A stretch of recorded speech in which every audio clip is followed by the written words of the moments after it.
திரு அண்ணாமலை அவர்கள் பற்றி இப்போ நிறைய வீடியோஸ் வருது. அவங்கவங்களும் நிறைய நல்ல ஒப்பீனியன்ஸ் கொடுக்குறாங்க.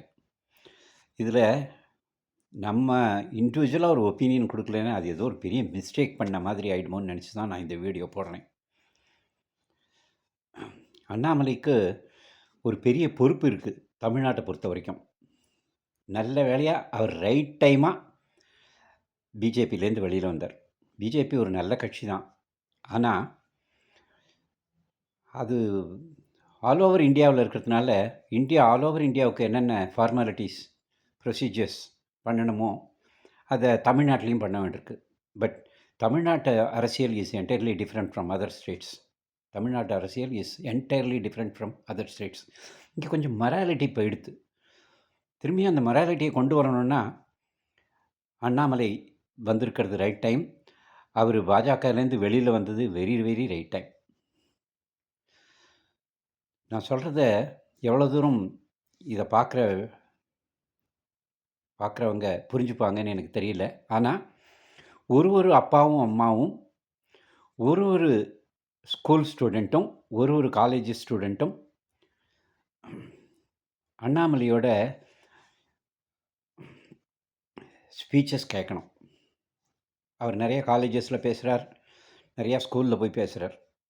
அந்த வீடியோஸ்லாம் ஒரு அப்பாவும் அம்மாவும் அவங்களோட குழந்தைங்களுக்கு போட்டு காமிக்கணும். இந்த மாதிரி ஒரு அரசியல்வாதி இவ்வளோ நாள் வரல, இனிமேல் வருவாங்களா? ஆனால் வருவாங்கன்னு சொல்ல முடியும். ஏன்னா அண்ணாமலை வந்துட்டு அவரோட இன்ஸ்பிரேஷன் நிறையா பேருக்கு கிடச்சிதுன்னா அது மாதிரி பொலிட்டீஷியன்ஸ் நிறையா பேர் வருவாங்க. அதனால் தமிழ்நாட்டு மக்களோட ஒருத்தரும் அண்ணாமலை சாரோட வீடியோஸ் நிறையா பார்க்கணும். அவர் இந்த ஐஏஎஸ் ஆஸ்பிரண்ட்ஸ் அவங்கள்ட்ட பேசியிருக்கிறது அதெல்லாம் பார்க்கணும். ஒரு ஐஏஎஸ் ஆஃபீஸரும் தானும் கெட்டு அரசியல்வாதியும் கெடுத்த கதையா? நிறைய ஐஏஎஸ் ஆஃபீஸர்ஸ் அரசியல்வாதிகளால் கெடுக்கப்படுகிறார்கள், கெடுத்துட்டு இருக்காங்க. அவங்க இவங்க கெடுக்கிறாங்க, இல்லைன்னா இவங்க அவங்கள கெடுக்கிறாங்க. ஒரு ஐஏஎஸ் ஆஃபீஸர் நினச்சா எதையோ சாதிக்க முடியும். அரசியல்வாதிகளோடு அவங்க சேர வேண்டிய அவசியம் இல்லை. ஆனால் நிறைய ஐஏஎஸ் ஆஃபீஸர்ஸ் அரசியல்வாதிகளால் மிரட்டப்பட்டு தாக்கப்பட்டு அதெல்லாம் நம்ம பார்க்குறோம். அப்படி நமக்கு இன்டெப்த் போக முடியல அரசியலுக்குள்ளே. ஆனால் நமக்கு வெளியிலேருந்து தெரியறது என்னென்னா, நிறையா நல்ல கலெக்டர்ஸ் கூட அரசியல்வாதிகளால் தடமாறி போயிருக்காங்க. ஆனால் இது பேசிக்காகவே ஒரு நல்ல மனுஷன் உருவாகி இனிமேல் அரசியலை மாற்றணும் அப்படின்னா இதுதான் டைம்.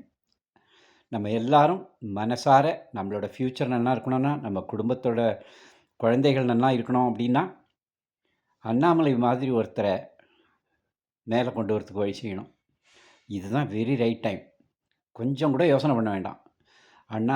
அண்ணாமலை நமது தலைவர் அப்படின்னு ஏற்றுண்டு அவர் சொல்கிறதுக்கெல்லாம் கட்டுப்பட்டு நாம் அவரை சப்போர்ட் பண்ணணும். நான் just now we are the leaders அதில் சேர்ந்துருக்கேன். அது மாதிரி ஒருத்தரும் சேரணும். இப்போ நம்ம வீட்டுக்கு ஒரு கணக்கு பிள்ளை போடணும், நம்ம வீட்டு விஷயங்களை பார்க்குறதுக்கு ஒருத்தர் அப்பாயிண்ட் பண்ணோன்னா கூட ஒரு படித்தவனை நம்ம தேடுறோம். நீ என்ன படிச்சிருக்க, உன்னோட குவாலிஃபிகேஷன் என்ன, உனக்கு என்னென்னு தெரியும், 1000 கேள்வி கேட்குறோம். கவர்மெண்ட்டில் ஒரு கிளர்க்காக ஆகணும்னா 1000 எக்ஸாம்ஸ் பாஸ் பண்ண வேண்டியிருக்கு, பக்கமாக படிக்க வேண்டியிருக்கு. ஒரு ஐபிஎஸ் ஐஏஎஸ் ஆஃபீஸர் ஆகணும்னா அவ்வளவு படிக்கணும், அவ்வளவு விஷயம் தெரியணும் நமக்கு. ஆனால் இத்தனை பேரையும் சேர்த்து ஆள்ற ஒருத்தர் எப்படி இருக்கணும் அப்படிங்கிறத பற்றி நாம் யாரும் திங்க் பண்ணுறதில்ல. யாரோ ஒருத்தர் நிற்கிறாங்க, யாரோ ஒருத்தருக்கு ஓட்டு போடுறோம், அவரோட குவாலிஃபிகேஷன் என்ன, அவருக்கு என்ன விஷயம் தெரியும். கவர்மெண்ட்டுனா என்னன்னு தெரிஞ்சுக்கிறதுக்கே அவ்வளோ விஷயம் தெரியணுமே நமக்கு. ஆனால் இது ஒன்றும் தெரியாத ஒருத்தரை நம்மளை ஆட விடுறோம். யார் வேணால் ஆடிட்டு போகட்டும். அதெல்லாம் அந்த காலம். அப்போ ரொம்ப படிப்பறிவு இல்லாத காலம், நமக்கு சுதந்திரம் அடைந்த காலம். அப்போ நிறைய பேர் நம்மக்கிட்ட படித்தவங்க இல்லாத காலமெல்லாம் இருந்தது. இப்போ எல்லா விஷயத்துலேயும் நம்ம ரொம்ப முன்னேறிட்டு வரோம். இந்த அரசியல் தவிர நம்மளை யார் வேணால் ஆளலாம் அப்படின்னு நாம் எப்படி நினைக்க முடியும்? நம்மளை ஆள்றவன் நம்மளை விட புத்திசாலியாக இருக்கணும். நம்ம ஒவ்வொருத்தரையும் விட புத்திசாலியாக இருக்கணும். அப்போ தான் அவன் நம்மளை ஆள முடியும். பழக்கருப்பையாக ஒரு இன்டர்வியூவில் சொல்லியிருப்பார், அந்த காலத்துலலாம் ஸ்டேஜில் இருந்தவன்லாம் புத்திசாலியாக இருந்தான், தரையில் உட்காந்தவன்லாம் அவன் பேச்ச கேட்குறவனா இருந்தான். இப்போ தரையில உட்காந்துருக்கிறவன்லாம் படிச்சவனா இருக்கான். ஸ்டேஜ்ல உட்காந்துருக்கிறவன்லாம் இல்லாதவனா இருக்கான்.